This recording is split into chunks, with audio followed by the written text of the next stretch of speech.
Bonjour à tous. Alors, une vidéo aujourd'hui particulière sur l'autonomie de ma voiture. Vous savez, ça fait quelque temps que je me pose des questions sur non pas l'autonomie en tant que telle, mais la capacité restante de la batterie. Car on sait qu'en été, généralement, l'autonomie de la voiture augmente puisque l'algorithme va s'adapter, je pense, à la consommation moyenne, d'après ce que j'ai vu. Mais moi, ce qui m'intéresse, c'est la capacité de la batterie.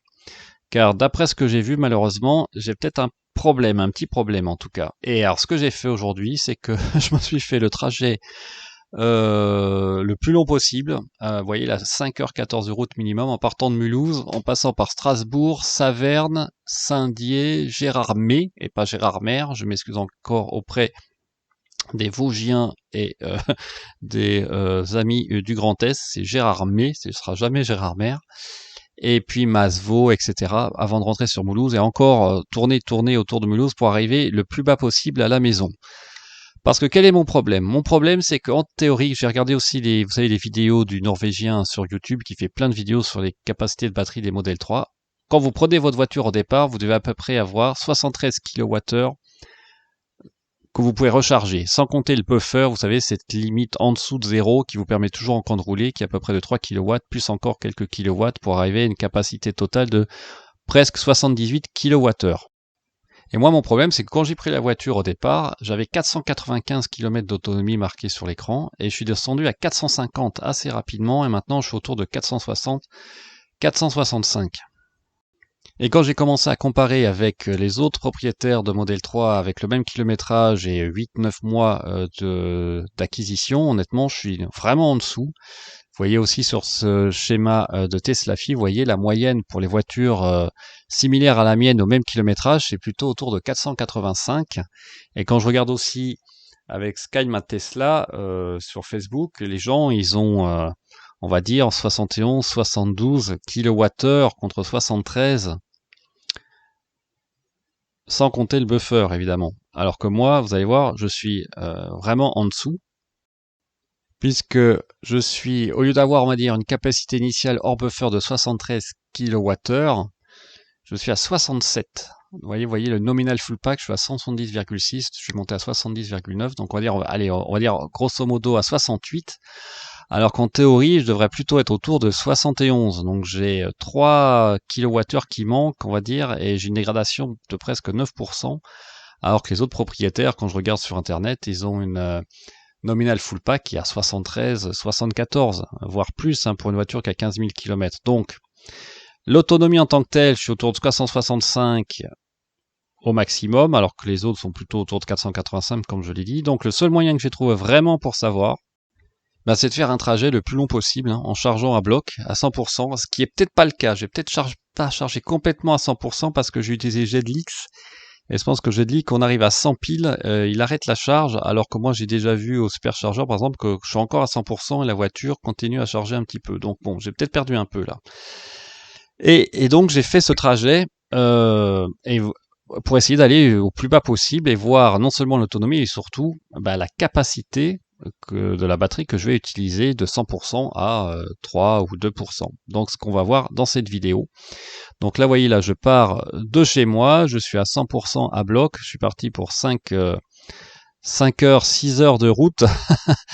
Et en fait, je me suis un peu étonné. C'est vrai qu'avec cette voiture, ce qui est extraordinaire, c'est que j'ai pas trop fatigué en fait. Je me suis dû m'arrêter 3 fois, maximum 5 minutes chaque fois, juste pour prendre des photos. Vous allez voir, parce que vraiment, j'ai passé des endroits magnifiques, vraiment magnifiques. Ça va vraiment le coup. J'en profite que ma famille est pas là. Et j'ai pu aussi vraiment conduire la voiture sur un très long trajet jusqu'à une pourcentage de batterie que j'avais jamais et que je pense que jamais je retrouverai avant, c'est-à-dire en dessous de 5%. Et voilà, donc nous voilà partis vers Strasbourg. J'ai respecté les limitations de vitesse, bien entendu, et j'ai fait, vous allez avoir une moyenne à la fin assez remarquable, ce qui explique aussi mon autonomie qui a l'air bonne comme ça. Mais quand on regarde la capacité de la batterie, vous verrez à la fin, moi, honnêtement, je suis pas super satisfait. Regardez, là, la voiture, je suis en autopilote, elle aurait dû se mettre sur la voie droite, mais elle sait pas. Donc, vous voyez, toujours le problème, elle se met sur la voie de gauche, donc c'est toujours compliqué pour elle quand la voie s'élargit, qu'elle voit au dernier moment, on dire, la séparation centrale. Autrement, sur autoroute, c'est toujours un régal le FSD là, puisque là j'utilise le dépassement semi-automatique. Alors je confirme, hein, dans mon cas, dès que je mets le clignotant, j'ai le message qui me dit de tourner un peu le volant. Si je tourne pas le volant, la voiture ne se rabat pas ou ne double pas, ça c'est clair. Et donc voilà, me voilà parti vers Strasbourg avec une consommation. Alors j'ai réglé la clim maintenant de manière un peu différente, je la mets au mini à 15 degrés et je règle moi-même la ventilation à 1, 2 ou 3 suivant la température qu'il fait. Et je trouve que c'est un bon compromis, je sais exactement en fait combien je consomme avec la climatisation et ça marche très bien comme ça, j'ai une température acceptable dans la voiture. Alors je sais pas si ça fait une grosse différence par rapport à la climatisation automatique complète, mais en tout cas pour moi ça marche bien. Alors là voilà, on arrive dans une zone de travaux, à la fameuse zone de travaux, mais là vous allez voir qu'en fait il n'y a pas de gros problème puisque les lignes jaunes sont bien démarquées. Et alors par contre j'ai eu un gros souci, c'est que la voiture ne sait pas que c'était à 30 ou à 50 et à chaque fois que je réactivais l'autopilote, elle me mettait à 130.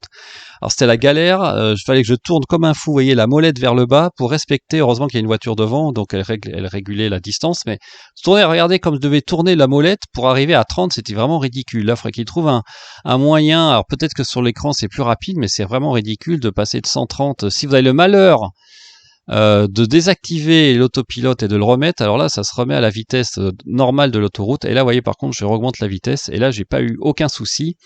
Voilà, je monte à 70 pour changement de voie, puisque là la délimitation au sol était claire. Il n'y avait qu'une ligne jaune et pas des lignes blanches qui s'entremêlaient. Et là pareil, vous voyez, je suis là en train de tourner la molette, et on va voir comment ça se passe là pour être à 30, comment la voiture va réagir. Là vous allez voir, il n'y a pas trop de surprises, les voies sont très bien délimitées. Hop, elle reste bien à droite, et puis après je vais pouvoir réaccélérer comme si de rien n'était. Donc là ça a super bien marché, mais bon, il n'y avait pas des difficultés, on va dire, de ligne sur le sol. Alors là c'est intéressant car on va arriver au péage en remontant vers Saverne. J'ai un péage, donc là vous voyez pareil, je tourne la molette pour adapter la vitesse et on va voir comment la voiture réagit. Et en fait c'est mal fait parce que j'avais l'impression qu'il y avait que des télépéages en fait, mais en fait non. Là je laisse la voiture faire complètement, vous voyez, finalement elle reste à gauche. Et après, j'ai eu un gros doute. Je me suis dit, mais est-ce que vraiment je peux aller à gauche? Parce que je ne voyais pas le sigle carte bleue. Et en fait, oui. En fait, c'est juste pour prendre le ticket, en fait. Et je pense qu'il devrait être... Il y a la flèche verte, c'est vrai, mais à un moment, j'ai eu un doute. En tout cas, finalement, bon, je vais au péage, je prends le ticket, et je repars. Et là, donc, ça s'est bien passé. J'ai même mis le warning. Je sais pas pourquoi, j'étais persuadé que je pouvais pas aller dans cette voie, ce qui était un peu bizarre, en fait. Je pouvais prendre le ticket sans aucun problème. Et donc, on est parti vers Saverne, avec une limitation là à 110 km/h. La voiture vraiment est un régal dans ces conditions-là. Alors j'ai toujours, pas sur autoroute, mais il y a quand même de temps en temps ces petits freinages intempestifs, freinage fantôme. Il faut faire attention et je vais vous montrer que j'ai trouvé un nouveau moyen pour reporter des bugs. Alors vous voyez là, j'ai la sortie automatique qui marche très bien. Et donc là, je vais laisser la voiture diriger toute seule la manœuvre. Notamment, je me méfie, vous voyez qu'elle ne sert pas trop à droite ou à gauche. Là, ça se passe très bien. Elle est à la bonne vitesse. Elle sert toujours un peu à gauche quand même. Et là, vous voyez, c'est limité à 50. Je vérifie que par rapport au plot, ça va. Non, ça se passe bien. Donc là, honnêtement, la sortie automatique avec le FSD se passe sans encombre. Alors peut-être que j'accélère un poil parce que des fois elle est un peu timide quand même dans les virages. Je prends quelques kilomètres/heure de plus, mais je laisse le maintien dans la voie pour tester. Et là, ça se passe tout à fait bien. Et donc, on va arriver ici au péage pour payer en autopilote, et là je laisse la voiture faire, et là elle, voyez, elle se reste sur la voie de gauche, et là par contre il va falloir que je reprenne la main parce que j'ai l'impression qu'elle est trop à gauche, j'ai l'impression que je vais me prendre le muret en béton là. Donc voyez, il n'y a pas quand même, l'arrivée au péage n'est pas complètement automatique, d'après ce que j'ai vu. Donc là, premier arrêt à Saverne, franchement ça vaut le coup d'œil. Notamment le canal et la vue qu'on a depuis le canal. Il y a beaucoup de gens qui qui louent des péniches très modernes là pour naviguer au sein du canal pendant les vacances. C'est vraiment super sympa. Et ça va être encore mieux après, parce qu'on va aller à Gérardmer. Et là, je vous dis, c'est quelque chose. Mais franchement, j'étais surpris aussi par ce port en fait. et cette vue splendide qu'on a depuis le port. Franchement, c'est vraiment sympa et il y a encore beaucoup de choses encore à visiter pour ma part en Alsace et dans le Grand Est. Alors là, c'est parti, on continue la route avec des virages sympathiques en autopilote. Alors honnêtement, ça marche bien, mais la voiture est un peu timide en fait. Je suis obligé d'accélérer un poil, parce que 30-35. Mais j'ai été étonné, hein, ça marchait vraiment bien hein, dans cette série de lacets. En théorie, l'autopilote n'est pas prévu pour ça. Hein. Mais sauf quelques cas où j'avais des virages en épingle à cheveux, et là la voiture était complètement paumée, elle freinait pas du tout. Mais là, vous voyez, elle va même à 25 km/h. Heureusement qu'il n'y a personne derrière. Hop, et elle reste bien sur la voie droite et hop, ça réaccélère. Donc je sais pas s'il y a quand même beaucoup de voitures qui seraient capables de suivre, on va dire, sur une si longue distance, toute cette série de virages d'une manière quand même assez fluide. Alors là, il y a quelques petites saccades par moment au niveau de l'accélération, elle hésite un peu dans les virages, mais franchement c'est pas mal. Je sais pas si, comme Elon Musk l'a dit, on va arriver vers la conduite autonome d'ici peu, mais à mon avis on en est encore loin. Mais vous voyez, j'ai fait presque 6 heures de route aujourd'hui et je suis rentré, je suis pas très fatigué, je suis plutôt en bonne forme et j'ai pas fait beaucoup de pauses. Donc ça veut dire quand même que le système en tant que tel, même le régulateur dynamique, vous voyez là je suis co-régulateur dynamique, et ben c'est super agréable et puis c'est une sécurité. Hein. S'il y a quelque chose qui se passe devant, vous êtes un peu étourdi, un obstacle, un vélo, etc. D'une manière générale, le système va être plus on va dire plus sensible que vous si vous êtes un peu dans la ligne. C'est une bonne sécurité supplémentaire que de conduire, moi je trouve quand même des fois en manuel complet. Si vous restez bien concentré, moi je fais régulateur dynamique, dans ces conditions-là, c'est quand même pas mal du tout. Vous concentrez juste sur la trajectoire et vous accélérez un petit peu si vous trouvez que la voiture prend les virages un peu lentement, mais faire attention quand même. Hein. Je vous ai dit, dans certains lacets en épingle à cheveux, la voiture, je sais pas elle ne ralentissait pas du tout. Donc il faut quand même rester très concentré, mais globalement, pour moi, c'est quand même très reposant. Alors on continue notre petit bonhomme de chemin sur une voie rapide. Alors là c'était étonnant parce que c'était limité à 70 ou 80, donc j'ai pas trop compris, mais Waze m'a confirmé que c'était 80, donc je n'ai pas essayé de comprendre, je suis resté à 80, mais c'était vraiment bizarre. J'avais presque l'impression d'être sur une autoroute là, mais bon, c'était pas le cas. Par contre, vous voyez, j'ai pas la navigation en autopilote là, hein. J'ai pas la ligne bleu unique, donc j'ai le maintien dans la voie, mais j'ai pas le navigation by autopilote, la version bêta pour, je pense, avoir la direction complète sortie de route, et, de sortie d'autoroute, etc. dans ce cas précis. Mais voilà, une superbe route limitée à 80. Écoutez, pourquoi pas? Je pense que c'est peut-être ce qui nous attend au fur et à mesure. Alors, mieux que maintenant, a priori, l'ONU vous a montré la limite, le niveau 3 à 60. Si ça se trouve, on va y arriver à 60 km/h sur les doubles voies, parce que là, franchement, j'ai pas trop compris pourquoi c'était limité à 80. Mais enfin bon, c'est comme ça. D'un côté, ça m'a baissé ma moyenne, ma consommation, et donc vous verrez qu'à la fin, mon autonomie est, on va dire, satisfaisante, mais pour moi, c'est pas le capital. Le plus important pour moi, c'est la capacité totale de la batterie. Alors là, on va voir une sortie automatique en fait qu'on a ratée. Vous allez voir aussi l'entrée dans une autre voie rapide où j'ai toujours un peu de mal à comprendre comment ça fonctionne. Hein. Vous voyez là, la voiture sort toute seule, donc c'est nickel. On va rejoindre une autre voie rapide. Par contre, moi, l'entrée automatique, dans la majorité des cas, il me demande de confirmer avec le clignotant et le coup de volant. Donc c'est ce que vous allez voir là. Donc là, je laisse la voiture accélérer. Donc je m'attends à ce que l'entrée soit automatique, hein, mais en fait non. Vous voyez, là il me demande mettre confirmer. Hop, je mets le clignotant, la ligne bleue, hop, le petit coup. Et la voiture y va, mais moi je ne prends pas le risque d'attendre de voir ce qui se passe si je ne donne pas le coup de volant. Elle me demande de confirmer, donc ça doit dépendre en fait des autoroutes et des voies rapides. Peut-être que certaines sont enregistrées, d'autres pas. Je ne sais pas, mais enfin en tout cas bon, c'est quand même pratique, mais je préfère regarder moi dans le rétro et m'insérer par moi-même. Je trouve ça plus naturel, alors que la sortie automatique, honnêtement, j'ai aucun problème pour l'utiliser. Il y a quasiment aucun risque, hein, puisque la voiture en théorie derrière va pas me doubler par la droite. Donc c'est beaucoup plus naturel pour moi de laisser la voiture faire complètement la sortie automatique. Et là ça y est, on est arrivé à Gérardmer. Alors un monde incroyable, franchement c'est une station entre guillemets balnéaire, je sais pas si on peut dire ça, mais qui est très très prisée. Et c'est vrai que la vue sur le lac, franchement, est splendide. Euh, je comprends que les gens y aillent pour les vacances, notamment les étrangers, les Allemands, je crois. Mais c'était impressionnant la densité de du monde dans la station. Hop, là, je laisse passer les gens, évidemment. Et puis, j'ai arrêté la navigation là pour aller forcément vers le lac. Et là, c'est vrai que la voiture électrique prend tout son sens, hein. Dans les bouchons, etc. Vous êtes tranquille, en silence complet. Et voilà, en théorie, on se rapproche du lac qui est sur la gauche. Voilà, on le voit un peu. J'étais venu, hop, je laisse aussi passer le monsieur, hop, et c'est vraiment sympa. Vraiment, vous pouvez aussi aller dans la montagne derrière. Il y a des chemins à faire. C'est vraiment très très sympa. Et puis je parle même pas des restaurants. Là, le Dacia, pas de problème, je m'insère après vous. Je vous en prie. Et après, je vais m'arrêter 5 minutes et j'ai pris quelques photos pour vous montrer pour ceux qui connaissent pas. Donc là, en fait, je me suis garé à l'extrémité du lac, hein. Le Gérardmer est de l'autre côté du lac, mais regardez-moi cette vue.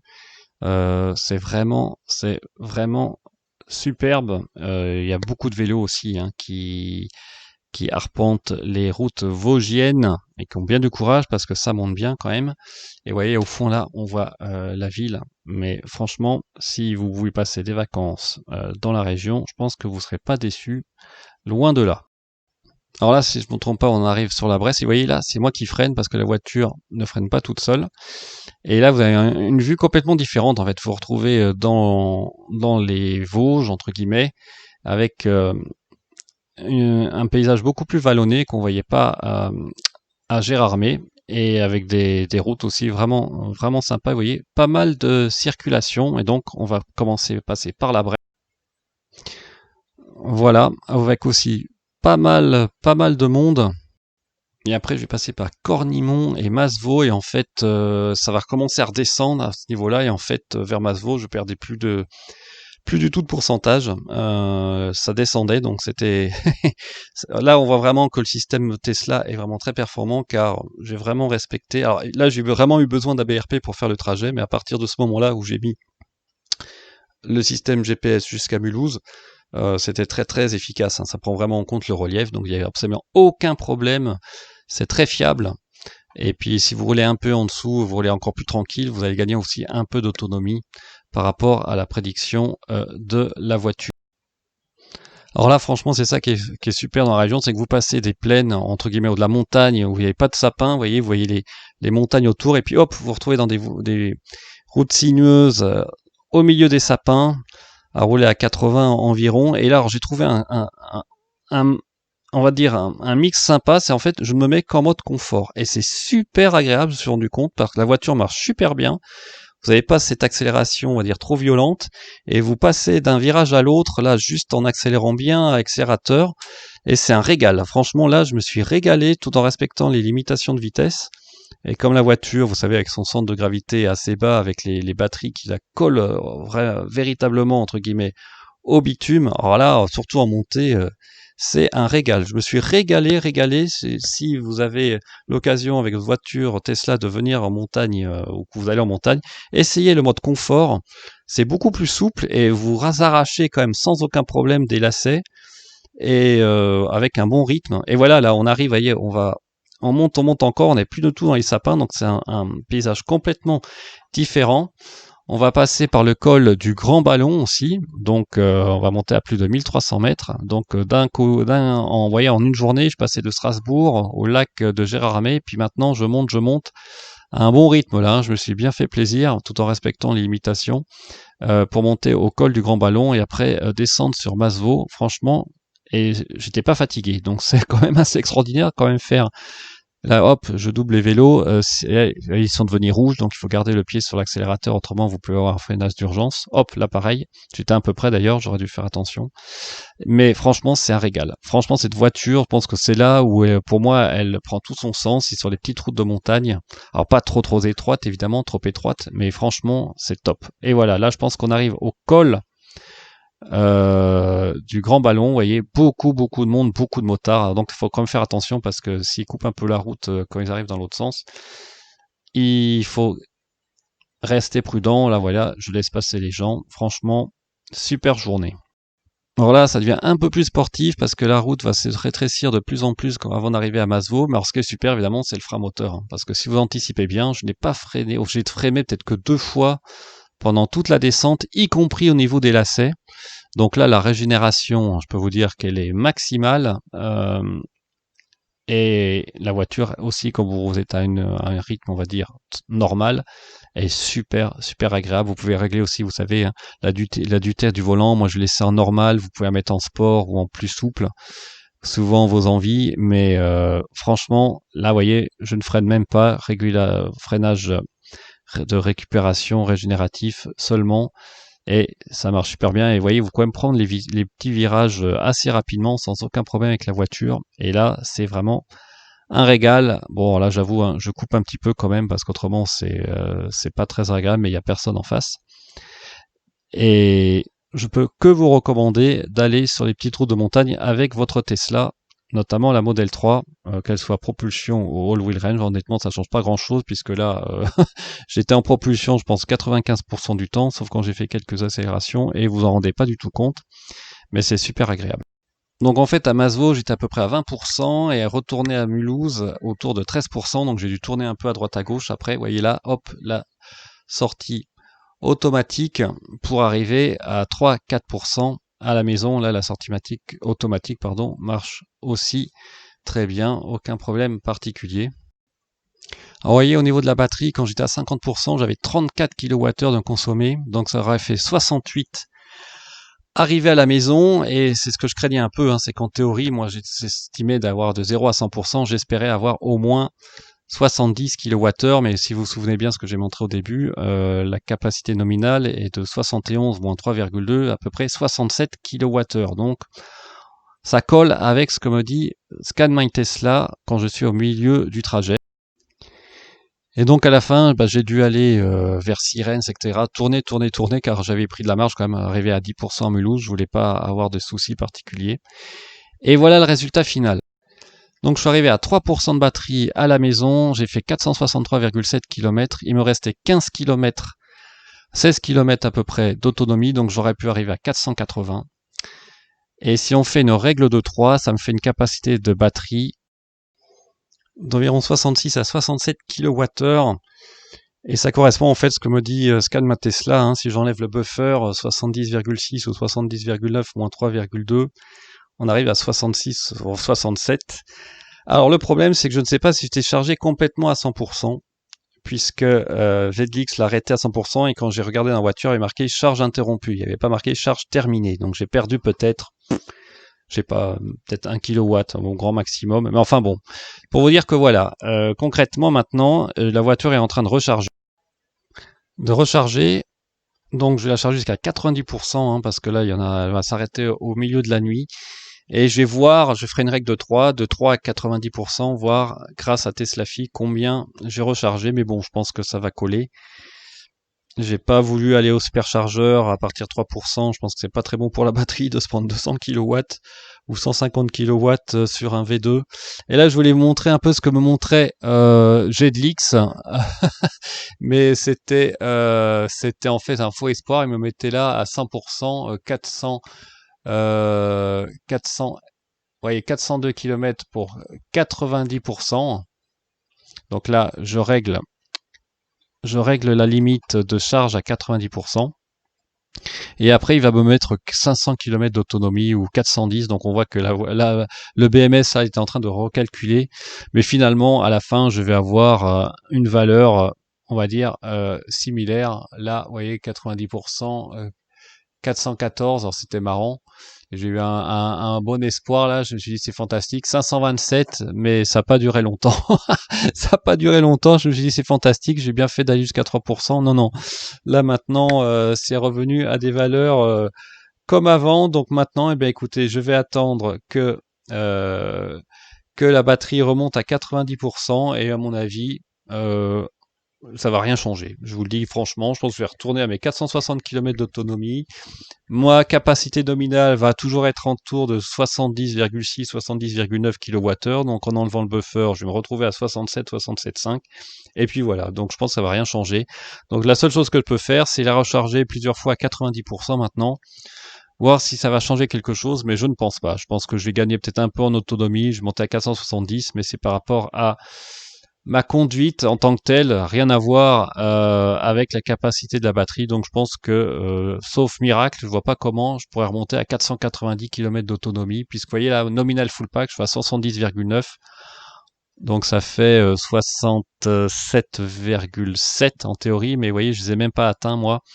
En arrivant à 3%, j'étais plus à 66,5. Donc j'ai au moins 2-3 kWh de moins par rapport à ce que j'espère avec une voiture qui a que 15 000 km. Vous voyez, mes une full weight and range 419. Vous voyez, là, c'était complètement perdu, le BMS, quand vous avez une très faible batterie en termes de pourcentage. Voilà, vous voyez donc des résultats mitigés, hein, car j'arrive à 480 km d'autonomie, mais c'est en fait parce que ma moyenne horaire est faible, hein, je suis à 138 Wh au kilomètre, donc forcément, si j'avais été à 155 ou 160 Wh au kilomètre, bah, j'aurais été beaucoup plus content, ça veut dire que ma capacité de batterie était plus élevée. Mais écoutez, bon, c'est comme ça, à surveiller maintenant, je pense que j'ai fait le tour de la question, voir si j'arrive à...